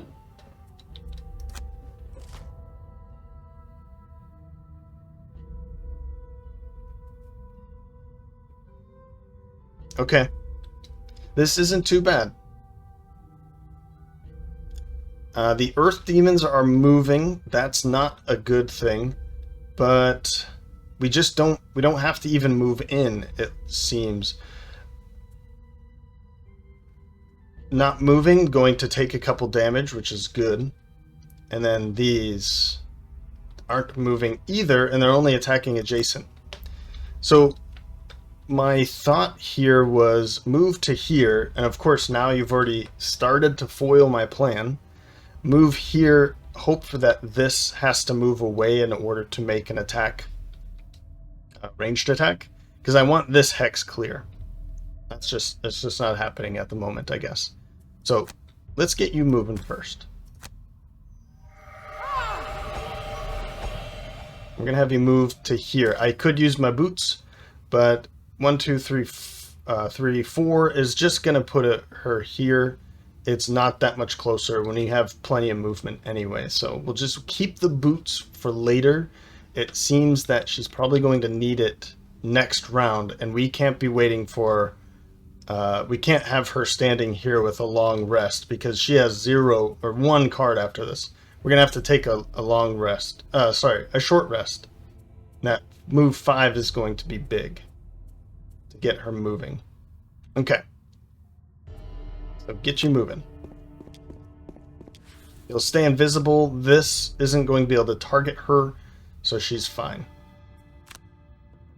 And then you. I really don't even want to move. I might want to put some line of sight into here, but in her next turn, she's going to go 1, 2, 3, 4, 5. So what we could do actually is move back here. And in a couple turns, we will have a defensive stance. Nope, that's definitely not what I'm looking for here. Where is it? Mobilizing axiom. All allies in range 5 may move 4. So that would keep her back here, though.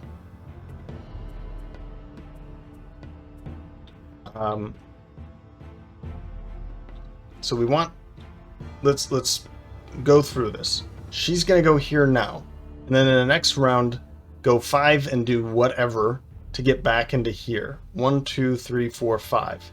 So that mobilizing axiom will be within range 5. So that she can run back this way, and then we can continue to run with her in a following round because she's not going to be able to run immediately. So we will take a step back.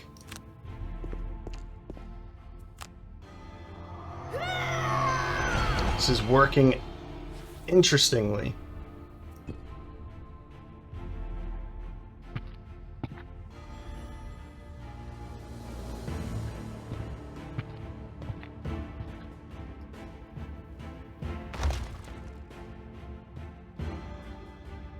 Very, very interestingly. 1, 2, 3. So let's move just to here.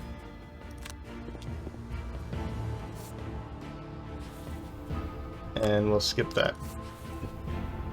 9 gold.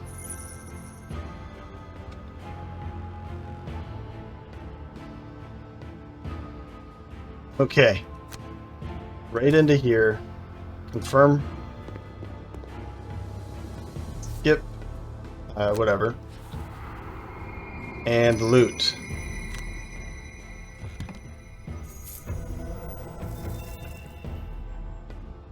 So we've picked up the Helm of the Mountain and the Mountain Hammer. Two artifacts. And 18 gold. And we even have that too. Okay. Round 14. So we need a short rest. That's okay. Burn it. So we need flanking strike to go as early as possible. And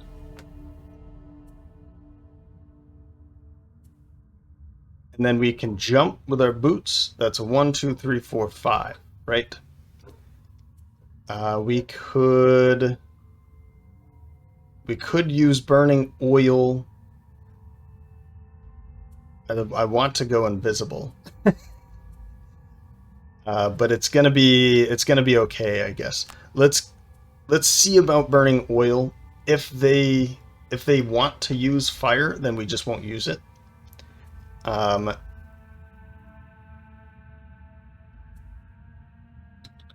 Yeah, we do want to go this way. I was just thinking, actually, we could go this way. 1, 2, 3, 4, 5. No, we definitely don't want to go that way. Okay.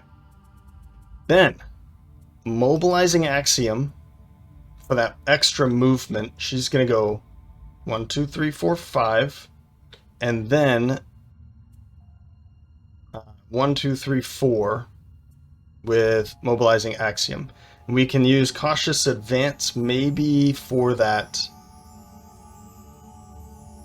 We could use this too. Let's use that so that she can get a couple more cards back too. Yes. Okay. And then you just take a long rest. We don't really care about you. Well, okay, I care about you. I care about you. I got you. But we don't really care. This, okay, this is bad. But we do have a couple rounds before we need to get out of here. They're going to heal, but they're fine. They're untouched, and they are moving at 49, and they're not moving at all, which is perfect. So scoundrel. So actually, because they're not moving, let's make an attack against somebody. Actually, I could use this and this. We'll make an attack against you two. Sure, we'll use those two. Whatever. There we go. We've taken one out. You're wounded. You can... They will heal, actually, so it doesn't really even matter, but... so actually, we don't even need to use the boots. We can just roam freely.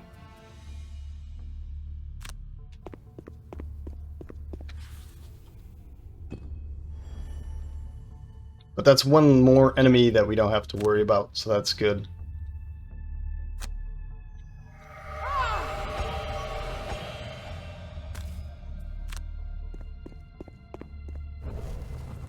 And we'll get you 2 of those cards right back here, buddy. Both of them. All 2 of them.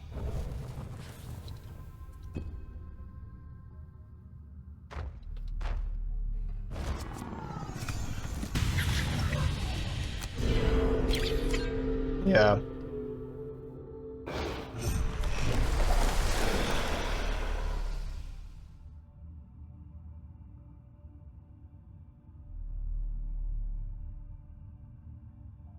Great. Oh, and actually, because he's resting, we don't even care about that. I mean, Tinker's tools.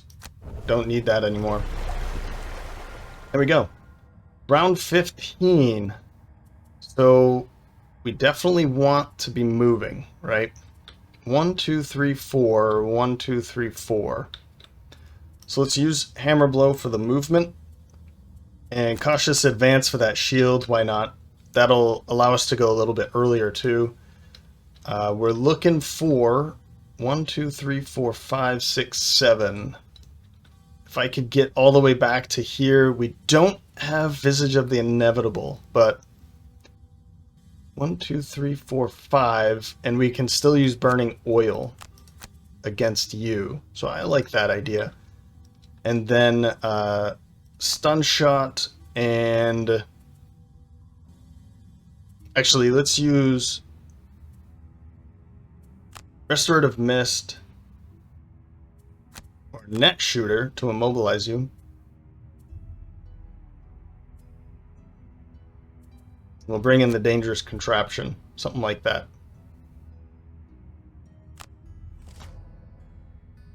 Okay. We're looking good. We're looking good. They're just moving a couple. This should be... Yep, that'll be controlled, and then they're not moving at all. Okay. Yeah, this worked out pretty well. I have to say, this was pretty fun. I really enjoy these kinds of... I really enjoy these kinds of puzzles. Not all of them are just kill everything, you know.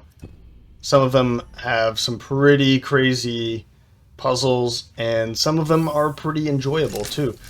I do have to say that some of them are not enjoyable. In particular, I can't remember his name, but there is one of the designers, the guest designers for Gloomhaven, the board game. Some of the scenarios, I can't remember his name. I wish I knew his name, but I cursed his name so often.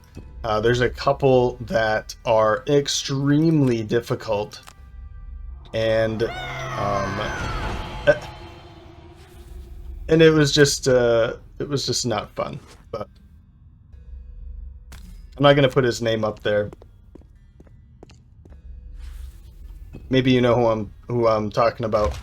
I'm sure the guy's a nice guy, but man, some of them were just extremely near impossible. Dazzling charge, and we might as well. Yeah, that's gonna give us one, and we can whatever. I'm just trying to gain some more experience here.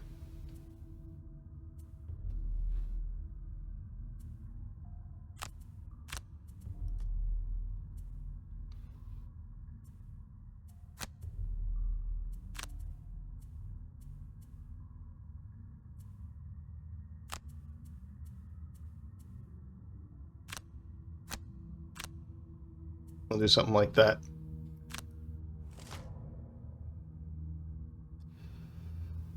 Okay.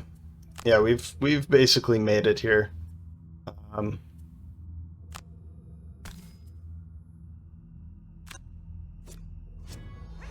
Hey, we did some damage there. Not bad.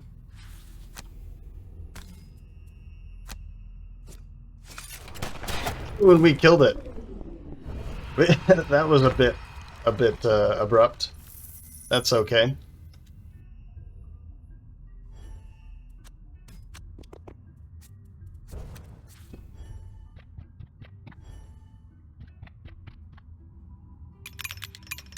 Go get them. Yep. This, all of your cards. Like I said, it's mostly for the experience at this point. Round 17, we have you both here. We'll do that. And this. And then you can...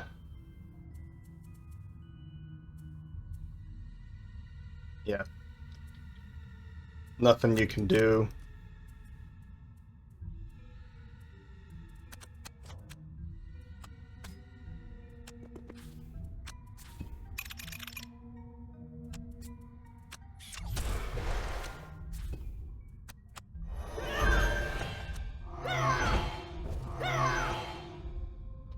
That'll do it.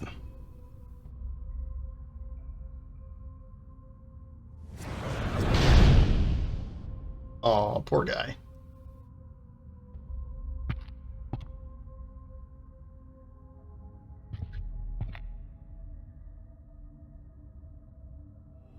There we go. Victory. Scoundrel doing the deeds there. 6.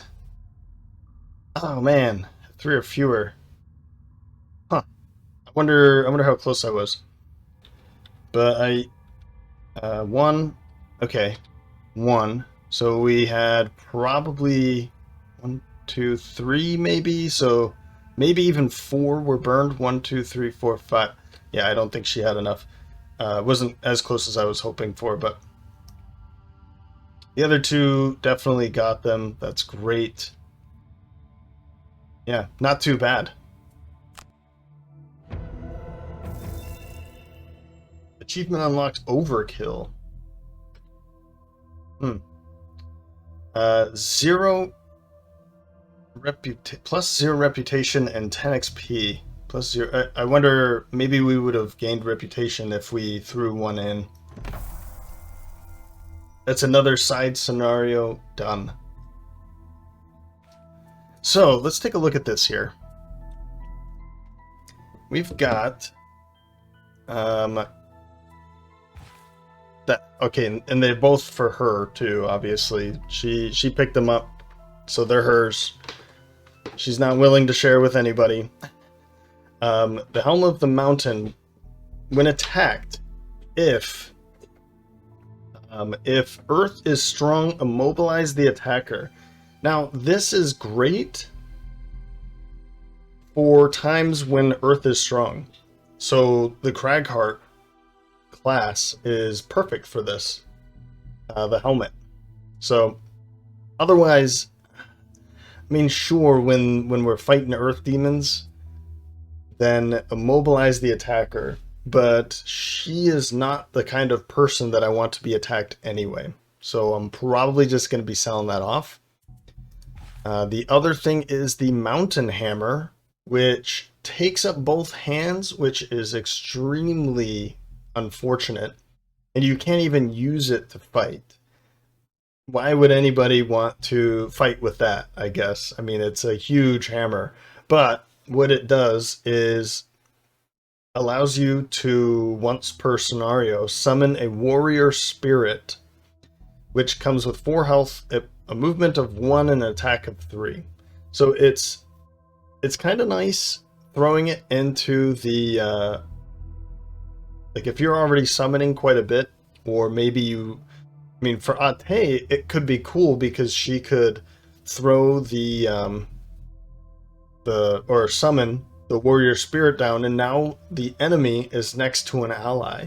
So this could be good for her, but there are better ones instead of the Mountain Hammer, because I'd rather have the Volatile Bomb, I'd rather have the Battle Axe for her, where she's going to be able to deal a lot of damage. And in this case, you know, it would be cool if you could fight with it, and then once you summon the warrior spirit, the hammer gets carried by that instead, and it wouldn't even have to do much, you know. But anyway, it's still pretty cool. I like it. Is it going to be for Ate? Probably not. I'm probably just going to be selling off both of them. But it is something good to think about with Ate. When you need to have an ally next to you, or next to your target, then being able to summon something next to your target is a really good way to get an ally next to them. So keep that in mind. I think it's an interesting thing to consider, but I probably won't be doing it. We did pick up a perk for Ate and then level ups for Electrona and Hephaestus. So we'll go Ate first. I think I'm gonna go for, I mean, stab might be a good thing. I think let's go for stab. It's gonna add 2 Pierce 3 cards, rolling modifiers, which is gonna be pretty helpful for scenarios like the one we just went through. It is kind of a surprise, but when it does happen and it happens correctly, then that's pretty cool. It works out even better. So, Hephaestus, let's do you first. Level up to level 5. Noxious Vials. I love this. I think this one is the one I'm going to go for if I'm remembering correctly. One adjacent ally may refresh one of their consumed small items. That's huge. Refresh a consumed small item. That means we could, for instance, Electrona's steel ring, refresh that so that she can take another major hit. And the fact that it's not burned is even better. Bottom action being Attack 3 at range 3, poisoning, gain 1 for each enemy targeted, and it's in a formation, a triangle formation like this. It is burned, but in a pinch, this is a huge, huge ability. Oh, never mind. Never mind. I have taken Noxious Vials, and it is a great card, but Disintegration Beam is amazing. The bottom by itself, move 2 and disarm, target 1 adjacent enemy. This by itself is really good. You get to use this pretty frequently, actually, and it's great. And then once you get the enemies lined up in this way, kill all enemies in the targeted area whose current hit point value is equal to or less than 3. Gain a point for each enemy killed. Kill all enemies. It doesn't have to be normal. It can be elite or normal. And when you can get flame demons, wind demons, the living spirits, these are all fantastic targets for this. Of course, you know, anything that has 5 or less, it's great. But those 3 enemies tend to come with a lot of shield. Forest imps, they come with a lot of shield and very little health. So if you can line them up, 2 or 3 of them in this way, if you can put an enhancement sticker here to make it 4, and you can make that happen, it is so satisfying. So we're probably going to be taking Disintegration Beam. I'm not even gonna.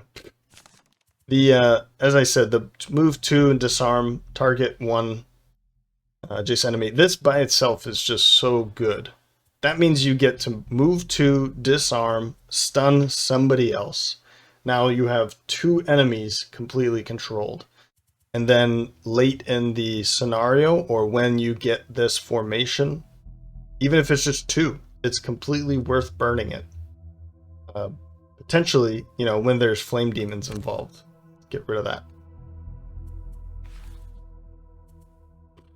Yeah, I think let's drop.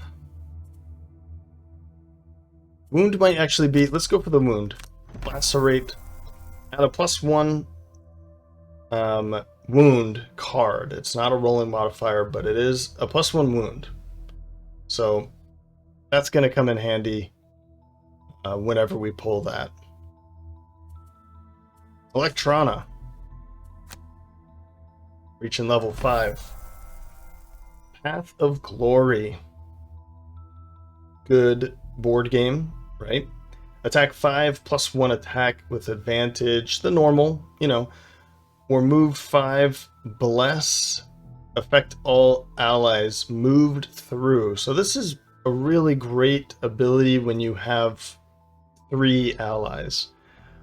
Or when you have some summons involved too, because when you move through a summon, then the blessing is given to the owner of that summon.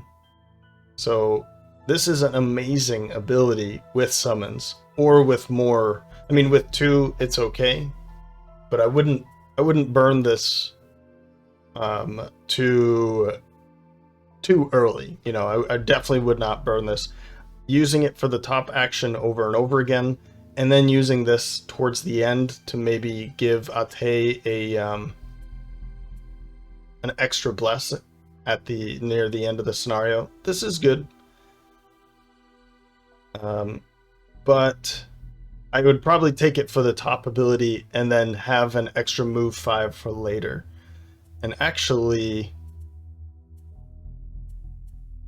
where's the card? I could see getting rid of Hammer Blow, but I would like that move 4. There is a move 5 and steal. Stun. There it is. Move 5, stun, target 1 adjacent enemy. But it is getting rid of that infuse top ability that doesn't burn. So I don't know. Next. Scales of Justice. Retaliate 2. Deduct. This is persistent, so deduct -1 attack from all of your attacks. This is really good if you want that retaliate build, and I've done this, and I've used this one before.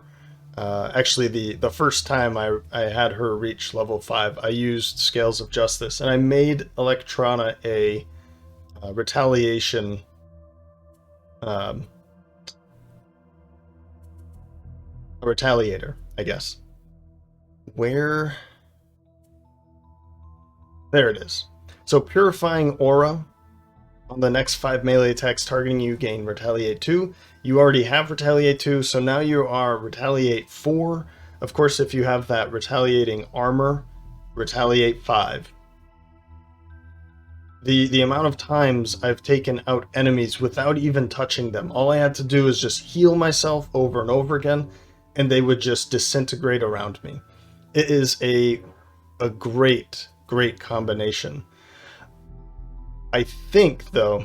Oh, and of course, the bottom action being move 2 if you consume light, another +2 to the movement, and then stun an adjacent enemy. Just moving 2 and stunning is great by itself. To be able to move 4 and still stun is fantastic. So basically, I would, in that type of build, I would use this for the movement quite a bit. And then as we're approaching the last room, throw out, put up Scales of Justice, Retaliate, and Purifying Aura. Both of those abilities, the top abilities, and then walk into the room. And we can also use, Righteous Strength to gain some more shield. If you put Defensive Stance with Scales of Justice in the same turn, and then Purifying Aura, you're about to end the scenario at that point. And you're about to go exhausted. So I wouldn't think that having 3 of these cards near the end of the scenario is a great idea. But if you know that you have just 2 more rounds left and you have 4 cards in your hand, you could do it. It's possible. I don't think I ever did that, but having Scales of Justice and Purifying Aura, I have done that before, and it's great. It's great. I think I'm going to take Path of Glory this time, though. I'm not going for the Retaliation, and the attack 5 +1 is difficult for me to pass up. I might take this opportunity. I haven't been using the bottom ability, and I think it's because I don't want to use it until it's shield 2, and that might just not happen. That might not happen. But I'm going to take Path of Glory. Because of the major attack. I want her to be attacking harshly. And I think what I might get rid of is... I might get rid of Holy Strike to make her go a bit faster. That's an 85 or 48 instead of an 85. I think I like that. And that way I'm not really getting rid of anything too important. This major attack on the bottom is great, but I don't use it all that often. The stun on top is great, but because I have Hephaestus, I'm not too worried about it. So I think that's what Holy Strike for Path of Glory. That sounds wonderful. So now we have 3 of these advantage attacks in our pool of cards. As for Hephaestus, bringing in Disintegration Beam, I think it's time to get rid of Flamethrower. Yep. I don't get to use it the way that I want to. The shield is great, but that means that I have to go early, and then I can't move either. So I would have to be playing something like Net Shooter, Stun Shot, Restorative Mist. These are all good combinations, but even Toxic Bolt. But I don't really get to go early enough to make that useful.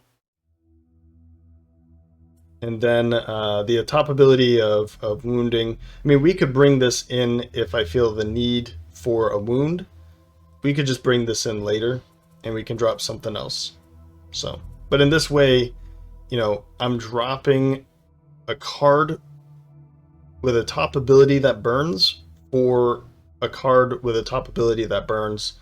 The bottom ability is going to be more helpful than Flamethrower, in my opinion. He keeps his momentum and continues to control. And this with Stun Shot is just an amazing combination. Disarm, stun. Now that's 2 enemies gone. So we'll finish up with a city encounter and then we'll call it an episode. Oh, wait. Yeah, let's go with consistency, I think. Ooh, bludgeon, though. And brilliance, too. I'm thinking a rolling modifier would be good for her since she attacks very frequently with advantage.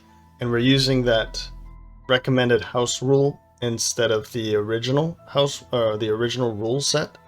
So using rolling modifiers makes me more excited because they're all going to be added together. If we can pull a whole bunch of these with advantage, then it won't matter what I pull here on this, and these will be just added together. So like a stun here might be good, but I'm thinking brilliance. Let's go with brilliance to get a couple more infuse light modifiers in there. That's good. All right. City encounter, we'll call it an episode. The scene is typical. A nervous-looking man stands in front of your table at the sleeping lion. You eye him lazily until he speaks. I was told you might be able to help me, he starts. I was in the Copsewood conducting some business when my partners and I were attacked by vermlings. Dirty vermlings. I barely escaped with my life, but my partners weren't so lucky. One of them was carrying something valuable, an artifact we managed to find on our business. It's very important I get it back. I followed the vermlings back to their nest, and I can assure you that they have many valuables. That's intriguing. I'll show you where it is, and you can take whatever you want. Just bring me back the artifact. I mean, that sounds great, right? Are we going to be ambushed by a bunch of vermlings? I think we can handle vermlings. Or we can demand payment up front. Nah, we'll accept the man-steal.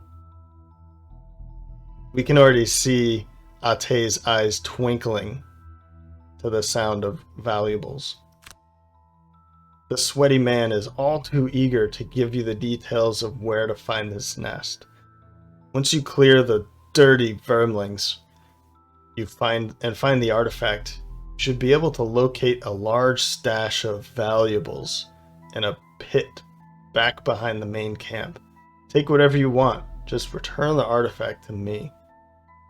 You smile and nod.